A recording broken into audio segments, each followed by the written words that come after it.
Good afternoon, it's Nicholas from Gandora Gaming, and this morning we got a brand new archetype revealed coming out in the next brand new set, and I feel like it'll be a shame if I didn't talk about it, so let's get into this. So this is Elvennote. This is coming out of Burst Protocol. It is a brand new archetype that is part of the brand new lore. That is pretty awesome. So we got like 8 new cards here. Let's see if they do anything good. Let's find out. So first things first, we have Elvennote Lucia, level 6 fire spellcaster effect monster, 2500 attack, 1800 defense. Can only spell summon this first effect card's name once per turn. And you can only use the second and third effect of this card name once per turn. You can only spell summon this card from your hand to your center main monster zone. Wait, this card says you can spell summon this card from your hand to your center main monster zone. During main phase, add one Elvennote monster from deck to hand, except Elvennote Lucia. And then it says, during your opponent's turn, quick effect, switch the location of this card to you control and a monster in your center main monster zone. Then return one level 6 or lower monster your opponent controls to the hand. That is really strange. This is like Valence shit. So you don't know Valence is an archetype. It's a pendulum archetype that has to do with like moving their monsters around between zones. And it looks like this is like Valence 2.0 if it was like a spellcaster archetype. Well, actually, Valence is already spellcaster. I think it's spellcaster machine. Imagine if they weren't pendulums. That's really interesting. It is a really good bounce. It is a quick effect to switch locations and then bounce a card. So that's not bad. It just, I wish it didn't have to do with moving shit. Next we have Elvennote's Diana. This is a level 6 water spellcaster, effect monster, 2400 attack, 1800 defense. You can only spell summon this card with its first name once a turn. You can only use the second and third effect of this card name once a turn. You can spell summon this card from your hand to the center main monster zone. During the main phase, place one Elvennote continuous spell from your deck or face of field. During your opponent's turn, quick effect, switch the locations of this card you control and a monster in your center main monster zone. Then banish one random card from your opponent's hand face up until the end phase. So that's a quick effect banish until the end phase, which is also a really great interruption against your opponent. This also summons itself to the main monster zone to place a continuous spell. I'm assuming there's a way to move them out of the main monster zone so that you can keep summoning them from hand. Otherwise, as soon as you summon out one, you can't summon out the other because it's in your main monster zone. So there's a choke point there. Let's say there's an effect that a monster moves a zone. If you negate that, well, congratulations, you can no longer move zones. Thus, they're locked. Interesting. So far, pretty interesting. I've been saying a lot of things, the same thing. No, it doesn't matter. We have Elvennote Fortuna. It's a level 6 light spellcaster effect monster, 2200 attack, 1800 defense. You can only spell summon this card with its first name and this card's name once per turn. You only use the second and third effect of this card name once a turn. First effect, you can spell summon this card from your hand to the center main monster zone. During main phase, place one Elvennote's continuous trap from your hand or deck onto your face-up field, face up. During your opponent's turn, quick effect, switch the location of this card you control and one monster in your center main monster zone. Return one face-up spell and trap to the owner's hand. That's a compulse, which is not bad. However, that's probably the weakest effect. Placing a continuous trap, bouncing a spell and trap. It's also during the main phase, so it's like they can just reset a trap or they can just replay their field spell. I don't know. Seems interesting. Finally, for our last main deck monster, we have Elvennote's Imprisoned God Spirit. So it's a level 1 fire, fiend, tutor, effect monster. 300 attack, 200 defense. Go use the second and third effect of this card name once a turn. Can't spell summon for the extra deck except synchro monsters while it's on field. During the main phase, quick effect, target one monster in the center main monster zone, increase its level by 3 until the end of the turn. Immediately after this card resolves, synchro summon one Elvennote's monster or Juno, the power patron of tuning. If this card is set to graveyard as sync material, add one Elvennote's card from deck to hand. So that's interesting. So this card is basically saying, hey, you summon out Lucia, then use the tuner to spell summon itself onto the field, and then synchro into, I guess, their synchro monsters, and then keep going from there, which is not bad because now your main monster zone is clear, allowing you to keep going. Not bad at all. Next, we have the new Synchro monster. This is Juna, the Power Patron of Tuning. Is a level 10 Fire Fiend Synchro Effect monster. 3100 attack, 2800 defense, 1 tuner plus 2 non-tuner monsters, so it's pretty generic. If this card is synchro summoned, you could treat the monster in the main monster zone as a tuner. Oh, wait, so you can make this thing with 3 non-tuners, technically, as long as their levels equal 10, because you could treat the main monster zone as a tuner. Meaning that monster doesn't have to be a tuner for this to work. Interesting. You don't use the second effect discarding once a turn. First effect, a discard a single summon. Negate the effects of all face-up cards your opponent controls. Currently controls. Quick effect, make all opponent's monsters in the same column as your Elvennote's monsters unable to use as Fusion, Synchro, Link, and XYZ material until the end of the turn. That is pretty annoying, especially if you can quick Synchro into this guy. That's actually kind of disgusting, but I don't know how you're supposed to make him. So it says it requires 1 tuner plus 2 non-tuner monsters, so it requires 3 monsters. So my original thought was, okay, one of the Lucias plus the lovely level 1. The level 1 will modulate its level, so now you can make this guy, but you can't do that.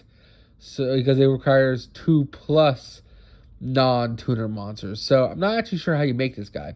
Next we have Elvennote, the Seraphim of Stilzia. It's a level 7 fire plant synchro effect monster. Ooh, plant support. 1 tuner plus non-tuner monsters, so it's completely generic. You only use the second effect discarding once a turn. This card's original attack becomes 3,000 while it's in the main monster zone. During the center main monster zone, so do keep that in mind.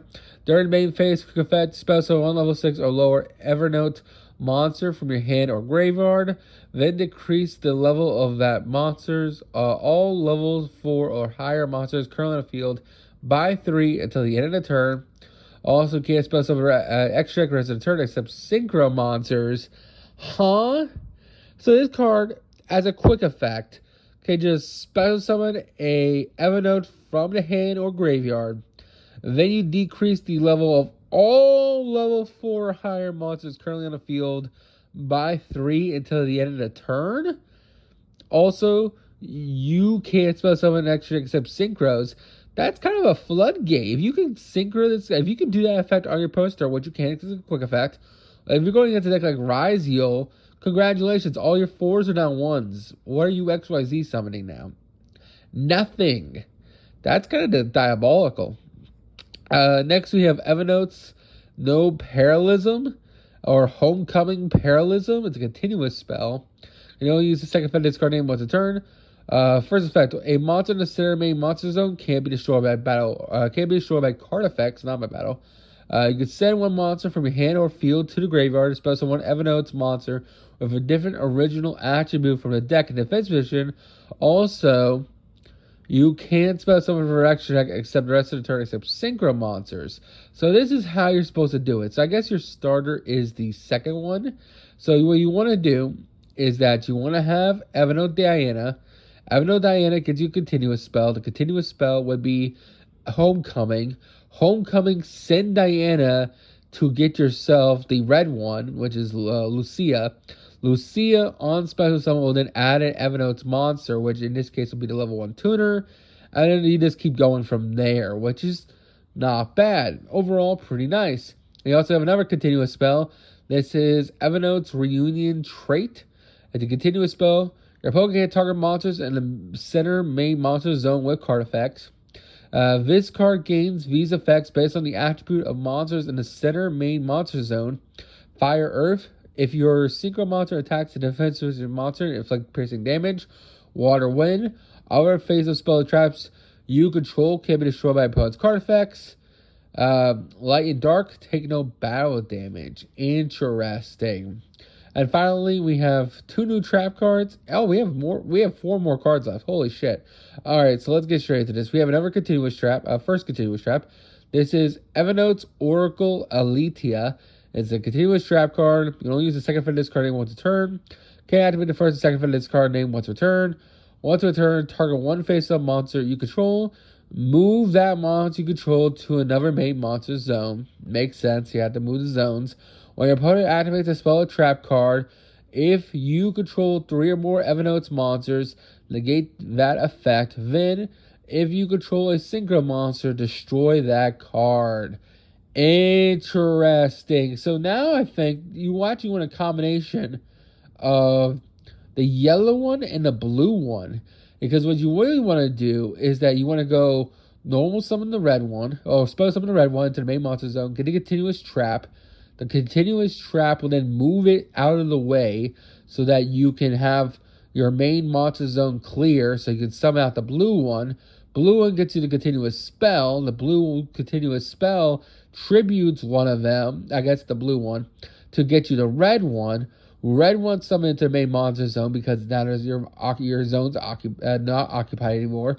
Then search out the level 1 tuner and then go from there. Interesting. Also, when your opponent activates a spell or trap and you control 3 or more Elvennote monsters, just negate it. And if you control a synchro, destroy it. No, that's just a nice addition on top. And then finally, for our last trap card for this archetype, we have Elvennote's Maddening Raspberry. It's a continuous trap card. You only use the second effect of this card once a turn. Your opponent can't attack while you control a monster in this main... Wait. Your opponent's monsters can't attack while you have a monster in the center main monster zone, except to attack it. So they have to attack their center zone. You could send one monster from your hand or field to the graveyard to target one Elvennote monster in your graveyard with different attributes. Spell summon it. Then, if you control a single monster, negate the effects of one face-up card your opponent controls until the end of the turn. Every card in this archetype is like an interruption, which is kind of crazy. Next we have Doom Z Charger. It's a normal spell. I guess this is like legacy support for Doom. You can only use the first and second of this card name once a turn. Destroy one Doom Z card from your hand, deck, or face of field except Doom Z Charger. They all have effects when they're destroyed, so that's actually pretty great. And then if this card is destroyed by card effects, add one Doom Z card from your graveyard to hand, except Doom Z's Charger. Then spell summon one Doom Z monster from the hand. Interesting. Pretty cool Doom Z support. I'm happy about that. Don't know if it's any good, but it's something. And next for our final card, we have Fearized Liberation. It's a quick play spell. You only use the first and second of this card in one turn. And control Medius the Pure, add to your hand or spell summon one monster from your deck with 300 attack and 200 defense. Is that the stats of these guys? The bird is. Ooh, the bird is. That's pretty interesting. And then, what else does this thing do? During the main phase, you can banish this card from your graveyard, target one face-up monster you control, and is treated as a tuner this turn. Interesting. So I'm pretty sure the whole concept of the Medios of the Pure is that there's multiple archetypes that exist between Medius and Pure, and there's always at least one card in that archetype that has 300 attack and 200 defense. So if you're wondering what I'm talking about, so in this archetype, it's of course the Firebird here, the level 1 Fire Fiend tuner effect monster. However, I'm pretty sure in Doom Z, they also have a level 1 monster that has 300 attack and 200 defense. And that's like the Power Pager, which helps you make your like planet Jupiter XYZ. So I think this is going to be like the new Snake Eyes card that got banned. The one that like a Snake Eyes... the one that allows you to add any level 1 fire tuner or whatever it was broken because it was just too generic. I think that's what this card is. This card is like, oh, you want to bridge into any of your level 1 dudes that are like 300 attack, 200 defense? No problem. All you gotta do is have this card in hand and control a Medius the Pure, and you can just do that, and that's pretty interesting. And the fact that it has a graveyard effect to banish itself to target one face of monster on the field and treat it as a tuner this turn is also just chef's kiss. Overall, really interesting support. I can't wait to see where it goes from here. I like the idea, and we'll just see where it goes. Like and subscribe. See you next one. Bye-bye.